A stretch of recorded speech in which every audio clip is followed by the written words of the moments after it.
इस सत्र में अपनी बात रखते हैं। दिलीप वाघमारे औरंगाबाद देने के लिए अपना मंच के दाहिने और आप खड़े रहें। धन्यवाद संचालक जी। वामसेफ एवं राष्ट्रीय मूल्यवासी संघ का 40वां राष्ट्रीय अधिवेशन का उद्घाटन सत्र चल रहा है। इस राष्ट्रीय अधिवेशन में पूरे देश से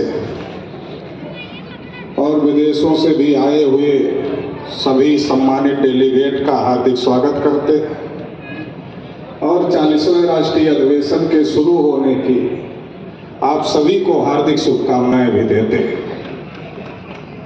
इस संयुक्त राष्ट्रीय अधिवेशन के अध्यक्षता कर रहे आदरणीय अमन मेश्राम साहब, राष्ट्रीय अध्यक्ष वामसेफ, आज के कार्यक्रम के उद्घाटक माननीय न्यायमूर्ति टीवी नलावड़े साहब, पूर्व न्यायाधीश मुंबई हाई कोर्ट महाराष्ट्र, इस कार्यक्रम के मुख्य अतिथि माननीय पुखराज नेनीवाल साहब, क्षेत्रीय खान नियंत्रक, भारतीय खान ब्यूरो जबलपुर मध्य प्रदेश, डॉक्टर विनायक काले साहब, डीन ससुन हॉस्पिटल पूना महाराष्ट्र, और इस कार्यक्रम में मुख्य अतिथि के रूप में उपस्थित माननीय मामा देशमुख साहब जो कि प्रसिद्ध इतिहासकार हैं, और सम्मानित साथियों, ये 40वां राष्ट्रीय अधिवेशन चल रहा है। इससे हम लोगों को इस बात की जानकारी मिल रही है कि 39 राष्ट्रीय अधिवेशन इसके पहले हो गए। और अगर वामसेफ के बीजारोपण की बात करें तो वामसेफ के बीजारोपण के 50 साल पूरे हो गए। तो ये 50 साल पूरा होने के मौके पर भी आप सभी को हार्दिक शुभकामनाएं देना चाहते हैं, क्योंकि बहुजन समाज के अंदर इतने लंबे समय तक संगठन चलाना और उसको लगातार आगे बढ़ाते रहना ये कोई छोटी मोटी बात नहीं है। क्योंकि बहुजन समाज में तो ये कहावत है कि बहुजन समाज के लोगों को इकट्ठा करना और मेढक को तराजू में रखकर तौलना दोनों एक ही बात है। तो इसलिए इस 50 साल पूरा होने के मौके पर मैं वामसेफ के संस्थापक सदस्य माननीय डी.के. खापर्डे साहब, माननीय दीना भाना साहब और माननीय कांसीराम साहब को नमन करते हुए माननीय मेश्राम साहब को इस बात के लिए धन्यवाद देना चाहते हैं कि वामसेफ के इस कारवां में जब भी किसी प्रकार की रुकावट आई तो उन्होंने अपनी स्पीड को कई गुना ज्यादा बढ़ाया और पूरी ताकत लगाकर उन्होंने इस कारवां को पीछे नहीं होने दिया और निरंतरता में यह कारवां आगे बढ़ता जा रहा है।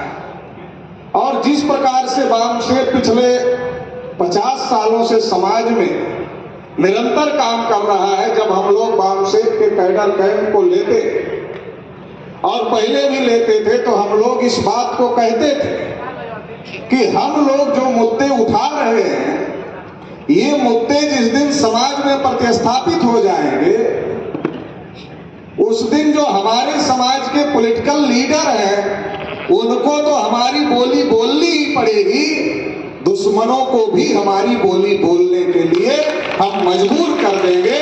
तो वामसेफ के 50 साल पूरा होने के मौके पर ये चीज नजर आती है।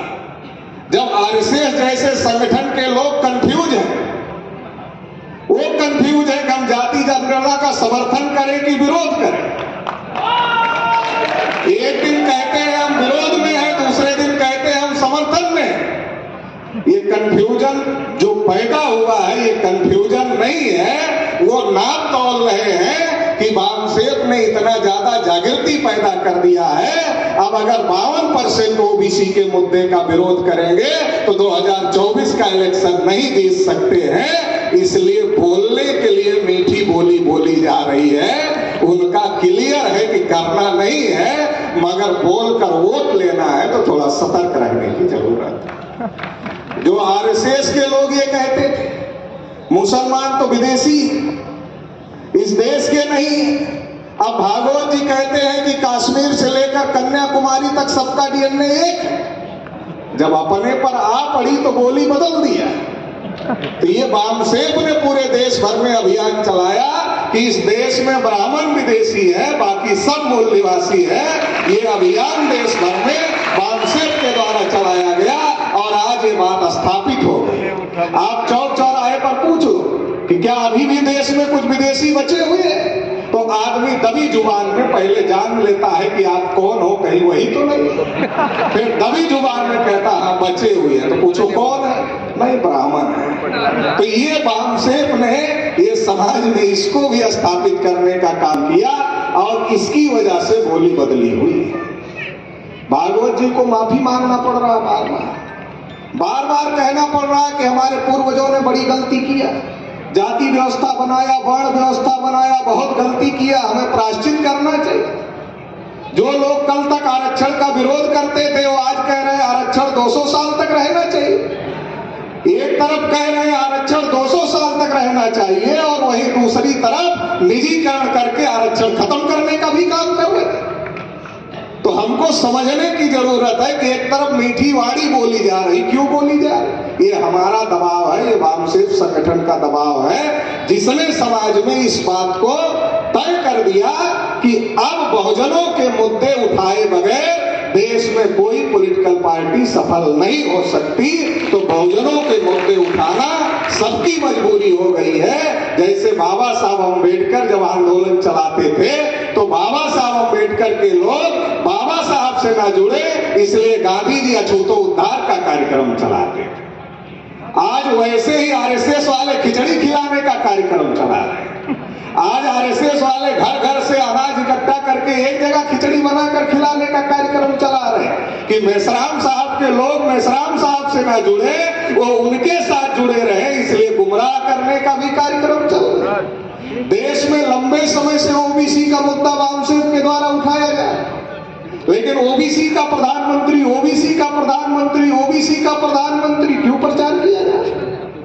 इसलिए प्रचार किया जा रहा है कि जहां असली लड़ाई लड़ी जा रही है वहां ओबीसी को नहीं जोड़ना चाहिए और फिर ओबीसी को फंसा करके उसके हक अधिकार को खत्म किया जाए। ये षड्यंत्र भी इस देश में चल रहा है, तो इसको थोड़ा समझने की जरूरत है। नहीं तो हमारे लोग कभी कभी खुश भी हो जाते, नहीं अब तो भागवत भी बोलने लगे कि संविधान और आरक्षण सब बचे रहना चाहिए, तो अब खतरा ही क्या है? जब भागवत ही बोलने लगे तो फिर खतरा क्या है? तो इसलिए हमको इन चीजों को समझने की जरूरत है कि आज केवल हमारे नेताओं की नहीं, अभी बिहार में जाति आधारित गणना हुई, जनगणना नहीं हुई, क्योंकि जनगणना करने का अधिकार सेंट्रल गवर्नमेंट के पास है। गणना हुई, गणना मतलब सर्वे हुआ। तो नीतीश कुमार जी तो 16 साल से मुख्यमंत्री, अब क्यों किया, पहले क्यों नहीं किया? किया गलत किया ऐसा मेरा कहना नहीं है, किया इसका स्वागत है, क्योंकि उन्होंने जनगणना भी किया और रिजर्वेशन भी संख्या के अनुपात में बढ़ा दिया, तो उसका स्वागत करते हैं हम। लेकिन पहले नहीं किया, अब क्यों किया? क्योंकि अब ये विचारधारा समाज में स्थापित हो गई।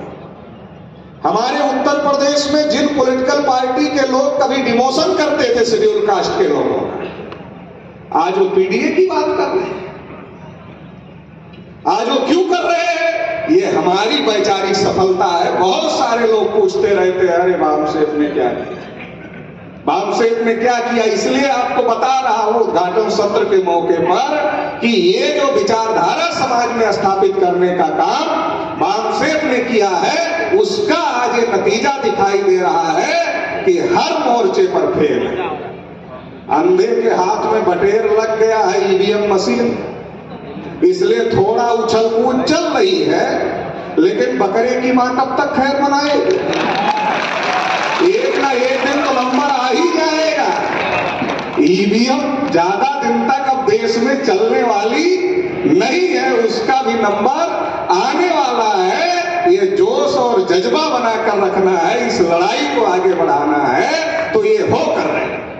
जब मैं वामसेप से जुड़ा तो मैं मेसराम साहब के कार्यक्रमों में आता था, तो मेश्राम साहब घंटे घंटे डेढ़ घंटे ओबीसी के बारे में बोलते थे, मगर ओबीसी के लोग सुनने वाले बहुत कम, उंगली से गिनती करके होते थे। लेकिन आज तो हमारे राष्ट्रीय पिछड़ा वर्ग मोर्चा के ही सम्मेलन बड़े बड़े होते हैं और हर कार्यक्रम में ओबीसी के लोग आते हैं, और केवल आते ही नहीं है, लाखों रुपए का निधि भी देने का काम इस आंदोलन को आगे बढ़ाने के लिए ओबीसी के लोग कर रहे हैं।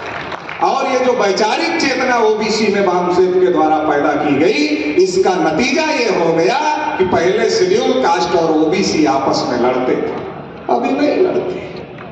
अभी आरएसएस को ये टेंशन हो गई है कि अभी शेड्यूल कास्ट और ओबीसी लड़ने के लिए तैयार नहीं है, क्योंकि मैंने कहा कि हम ना तो शेड्यूल कास्ट से लड़ेगा ओबीसी, ना तो शेड्यूल ट्राइब से लड़ेगा ओबीसी, ना ही माइनॉरिटीज से लड़ेगा ओबीसी। फिर लड़ेगा ओबीसी किस बात के लिए, किससे लड़ेगा? तो ओबीसी एक ही बात के लिए लड़ेगा, जिसकी जितनी संख्या भारी उसकी उतनी हिस्सेदारी। हमें जो हमारा हक अधिकार है वो हक अधिकार मिलना चाहिए, इसकी लड़ाई लड़ना होगा। अयोध्या में पिछली बार जब बुलाया था आरएसएस के लोगों ने कि कहा हम बुला रहे हैं वहां ओबीसी के लोग, गए ही नहीं ओबीसी के। मैं उधर का ही रहने वाला, अयोध्या का ही रहने वाला, इसलिए बता रहा हूं ओबीसी के लोग नहीं गए। क्यों नहीं गए? चेतना पैदा। विनय कटियार, कल्याण सिंह, उमा भारती, परवीन तोगड़िया, रितंबरा, ये तो सब ओबीसी के हैं ना। मंदिर की लड़ाई के लिए तो सबसे ज्यादा यही उछल कूद मचा रहे थे, जैसे लग रहा था मंदिर का मेन महंत इन्हीं को बना दिया जाएगा, सारा मंदिर इन्हीं के कब्जे में दे दिया जाएगा, इतना उछल कूद कर रहे थे। आज उमा भारती जी मध्य प्रदेश में मुंह लटकाए पड़ी, विनय कटियार जी फैजाबाद में लटकाए पड़े हैं, परवीन तोगड़िया जी अलग हो गए, उन्होंने कहा संघ वाले हमारी हत्या कर दे रहे थे इसलिए जान बचाकर भागा। कल्याण सिंह राज्यपाल पद से रिटायर हुए, उन्होंने गलती से एक बयान दे दिया कि अब मैं फिर से सक्रिय राजनीति में आऊंगा, तो उनको नोटिस आ गई। कौन सी केस? बाबरी मस्जिद गिराने वाली केस। फिर कभी नहीं कहे कल्याण सिंह जी दोबारा कि मैं राजनीति करूंगा। मैं फैजाबाद में एक दिन छत्रपति साहू महाराज जयंती के कार्यक्रम में था, तो एक पटेल जी बोल रहे थे कि जब कटियार जी को, विनय कटियार जो कि उस समय बजरंग दल के अध्यक्ष थे, जब मंदिर आंदोलन चल रहा था, जब विनय कटियार को नहीं बुलाया गया मंदिर के शिलान्यास में, तो कटियार जी के पास गए पटेल और कटियार जी को पूछा कि आपको नहीं बुलाया गया, कैसा लग रहा? कहा ठीक नहीं लग रहा, अच्छा नहीं लग रहा। कहा विरोध क्यों नहीं करते? तो कटियार जी ने कुछ नहीं कहा। तो हमने पटेल जी को बाद में कहा कि कटियार जी विरोध इसलिए नहीं कर सकते कि सुप्रीम कोर्ट ने कहा है मंदिर वहां बनेगा लेकिन मस्जिद गिराना गलत है। अब जिन लोगों का नाम मस्जिद गिराने में है, केस चल रही है, जैसे वो विरोध करेंगे तो उन्हीं की सरकार उनको भेज देगी अंदर। तो अंदर कौन जाना चाहेगा? आज तो बड़े बड़े डरे पड़े हैं अंदर जाने से। मेश्राम साहब तो 4.5 लाख लोगों को लेकर आरएसएस हेडक्वार्टर पर चले गए। यहाँ आरएसएस के खिलाफ बयान देने की बड़े बड़े नेताओं में हिम्मत नहीं है। हेडक्वार्टर जाना तो बहुत बड़ी बात है, बयान देने की हिम्मत नहीं है आरएसएस के खिलाफ। आज तो ये स्थिति आ गई। 150 सांसद लगभग निलंबित हो गए। उन पार्टियों का जनाधार नहीं है क्या? उनके कार्यकर्ता नहीं है क्या? वो केवल वही प्रदर्शन कर रहे हैं। पूरे देश में हंगामा क्यों नहीं? ईवीएम को लेकर के पास किया इंडिया ने। पास करने से होगा कि लड़ाई लड़ने से होगा? पास इसके पहले भी किया था। अब धर्म के नाम पर भी लड़ाई नहीं हो पा रही। जो हिंदू मुसलमान के नाम पर लड़ाई हो रही थी, जो दंगे करवाए जा रहे थे आरएसएस बीजेपी के द्वारा, अब वो भी नहीं हो पा रहा। अब वो भी नहीं हो पा रहा तो उसका तरीका निकलिए। क्यों नहीं हो पा रहा? क्योंकि ओबीसी जागृत हो गए कि हमारा इस्तेमाल हो रहा, हमारा कोई फायदा नहीं हो रहा, हमारा इस्तेमाल हो रहा है। जब ओबीसी जागृत हो गया तो ओबीसी दंगे करने के लिए तैयार नहीं। नूह में बाहरी लोगों को भेजे तो सारे जाट, गुजर और माली, सैनी सभी लोग इकट्ठा होकर के पंचायत किया, कहा नहीं लड़ेंगे हम लोग आपस में। तो ये चेतना पैदा हो गई। ये चेतना कौन पैदा कर रहा है देश में? SC ST OBC माइनॉरिटी के हक अधिकार की चेतना ये कौन पैदा कर रहा है? बामसेफ पैदा कर रहा है। तो ये जब पैदा हो गया तो अभी मॉब लिंचिंग करवाना पड़ रहा है। 2-4 गुंडे पाल कर रखे जाते हैं, उनसे करके माहौल बनाया जाता है, लेकिन वो भी बन नहीं रहा है। तो अभी राम मंदिर का मामला चल रहा है, बड़ी हवा दी जा रही, लेकिन जनता ज्यादा सोच नहीं रही। बहुत हवा दी जा रही है टीवी अखबार मीडिया में कि राम मंदिर का उद्घाटन होने वाला, उद्घाटन होने वाला, उद्घाटन होने वाला। उद्घाटन में किसका नुकसान हो?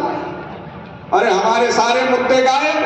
और केवल मुद्दे ही नहीं गायब, ये जो अयोध्या है जहां राम मंदिर बनाया जा रहा है, जब उसकी खुदाई की गई तो क्या निकला?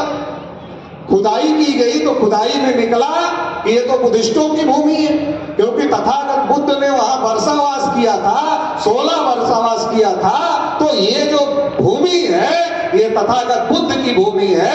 इसका नाम अयोध्या नहीं, इसका प्राचीन नाम साकेत है। और साकेत जो भूमि है वो बौद्धों की भूमि है, मूल निवासियों की भूमि है। और खास तौर से हम लोगों का गौरवशाली इतिहास है, गौरवशाली विरासत है। ये बात ओबीसी के लोग भी समझने लगे। इसलिए अब मूर्ख बनाना आसान नहीं है। ये इससे हमारा 2 नुकसान हो रहा है। एक तो जो पिछड़े वर्ग के लोग हैं उनकी जो गौरवशाली विरासत है, तथागत बुद्ध की, सम्राट अशोक की जो गौरवशाली विरासत है, उस गौरवशाली विरासत को खत्म करने का काम किया जा रहा है। चाहे वो काशी का मामला हो, चाहे वो मथुरा का मामला हो, चाहे वो अयोध्या का मामला हो, या अलग अलग यहाँ भी दिल्ली में प्रेस कॉन्फ्रेंस कर करके हम लोगों ने सोमनाथ मंदिर के ऊपर भी ये दावा किया कि सोमनाथ मंदिर के नीचे 3 मंजिला बौद्ध विहार है। तो ये सारी विरासत किसकी है?